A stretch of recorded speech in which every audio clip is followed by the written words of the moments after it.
hi, it's Productronica 2021, day 3. What's new in electronics TV? I'm joined by Henk from MEK Electronics. Right. Thanks for coming over. Thank you. Are you tireder than you thought you would be after day 3 days? Because a lot of people didn't really have high expectations, but... True. My expectations were like it's maximum half of the people I would expect. So I was really not knowing what to expect because our normal colleagues from Asia didn't want to come. The Americans didn't want to come in big numbers. So from distributors around Europe, I said, well, we might go or not. So it was like very tricky. So I thought it's going to be a show full of German people. Actually, the opposite's true because there are hardly any Germans. Yeah. So I see a lot of foreign people, but apparently German people, maybe directed by their companies, I think they haven't got permission to visit the Productronica show for obvious reasons. But but after all, I can't complain. Good. The show has been quite good for us so far, and I think we have less leads than maybe the record year 2 years ago, but still I think it's no more than 30% less than 2 years ago, which is under the circumstances not bad. So and I think it's pretty optimistic to run a big international show like this, and this show is all about the equipment, isn't it? So you've got to commit pretty big to do it justice. Kind of thing. So have you brought anything new to the show this year, or is it just great to reconnect with customers? We brought 2 new products at the show. A new 3D AOI machine, which is with really very high-end specification, artificial intelligence, side cameras, self-programming of solder joints, so basically programmer-independent programming of inspection recipes. That's quite revolutionary. The term AI is used everywhere nowadays, but really like taking the knowledge out of the heads of some programmers into the machine is basically what makes the difference here. So whether you make a program on that machine or I made a program, the results should be the same, and that aspect is not what most people think of in terms of AI. So that is quite new. And another product that we introduced is the so-called Verispector. That's completely the other end of the spectrum, price-wise, because that's a very low-cost one-shot AOI that basically is using a very high-quality camera, captures the whole PCB in one shot for inspecting manual assembling. So what you do is on an assembly desk, people are inserting components, and then they press a button, the whole system inspects it, and if it's okay, they get an okay button. And you get this for the price of let's say 1/5 to 1/3 of real AOI machines, so that you can afford to allow multiple systems to do the inspection job. It's not rocket science, but it uses exactly the same software as our AOIs do. Resolution is lower, obviously, but you have the same interfacing, the same Industry 4.0 communications as the other AOIs, which is quite revolutionary. And that product has been really, the interest was amazing, so much. So that's Well, it's good, and that end of the market shouldn't be forgotten, should it?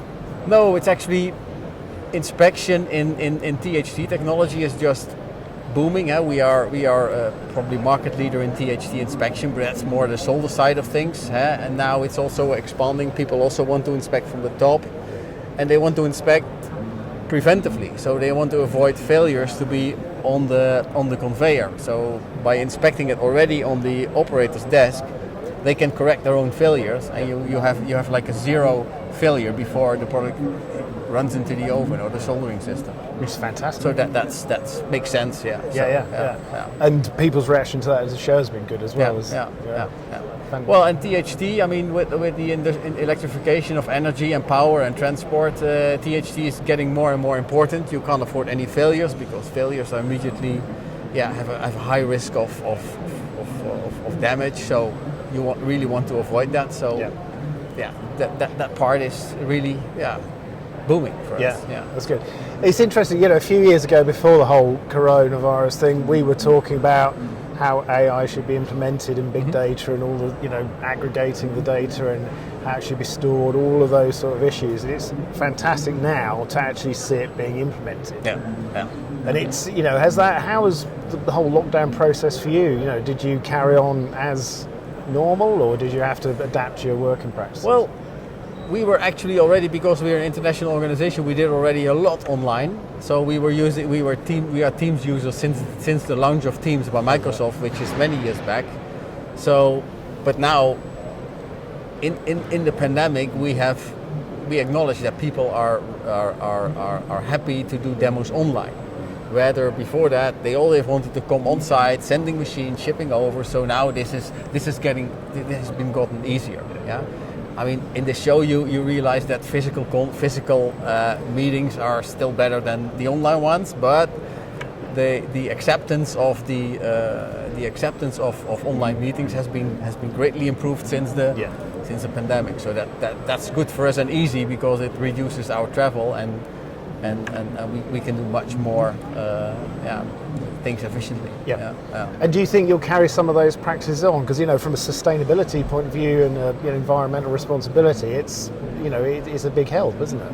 Yeah, we will do that. We use the pandemic to roll out a so-called MEK system.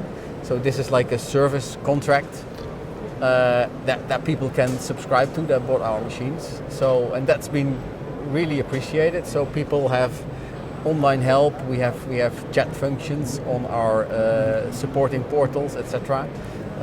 We do the team sessions, and it all goes via the MEK subscription plans. And I'm sure that will continue, and we'll increase our span of control worldwide without jumping on the plane every time. So. Did you find that, it's interesting to talk to a lot of people, that they found their customers were more, like you said, at one point it was right, we need to see this in place on one of our machines, we want to get it all together. Do you think people have been much more forgiving, and because of the whole situation, now it's more of a collaborative rather than putting it all to the test kind of scenario? I think the customers are easier to send sample boards, for example, to do testing. That doesn't mean they are less critical. Yeah.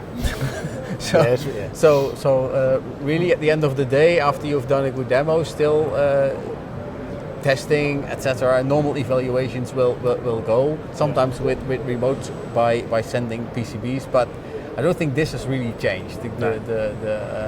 We still need to do the job as we still need to prove that the system is working. That's fantastic. So the whole, the business is booming, and with the new products you've got there sound like they're going to be in high demand. So we should hopefully have a good couple of years before we have another productronica. Yeah, that's we hope so too. So in 2 years, very curious what to expect. Pandemic-wise and business-wise, obviously. So I hope in 2 years the halls will be as full again as they were before. With less open spots. But maybe more Germans. Yes, it's a strange conundrum, isn't it? It's interesting. I mean, it's because it has always been a very international show. Any restriction is going to affect it, isn't it? But I think everyone has been surprised that we have had so many visitors, though. So I don't know what the amount of visitors were today, but I don't know if you have this information. No, not yet. Anyway. The feeling is less, but maybe like guesstimate half of the number of people. I guess. I mean, we're used to being out trying to get anywhere here would take you ages, wouldn't it? Because you had to fight the crowds. That's not quite the situation, is it? But no, it's good. And considering there's gaps, but I think they've done a good job to get enough. Get enough exhibitors here to make it work. Yeah. Personally, I think it's lovely to actually physically meet people. You have different conversations. You have. The networking is better.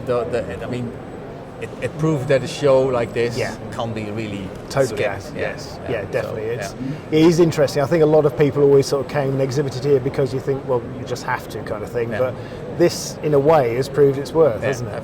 Absolutely. Well, thanks for spending time to come over and see us. You're welcome. Thank you for inviting me. Rest of today is busy for you, and tomorrow as well. We get some visitors through the door. So, and we'll see you at Apex or wherever. Sure. Yeah. Okay. Thank you very much. Thank you. Yeah. Thank you.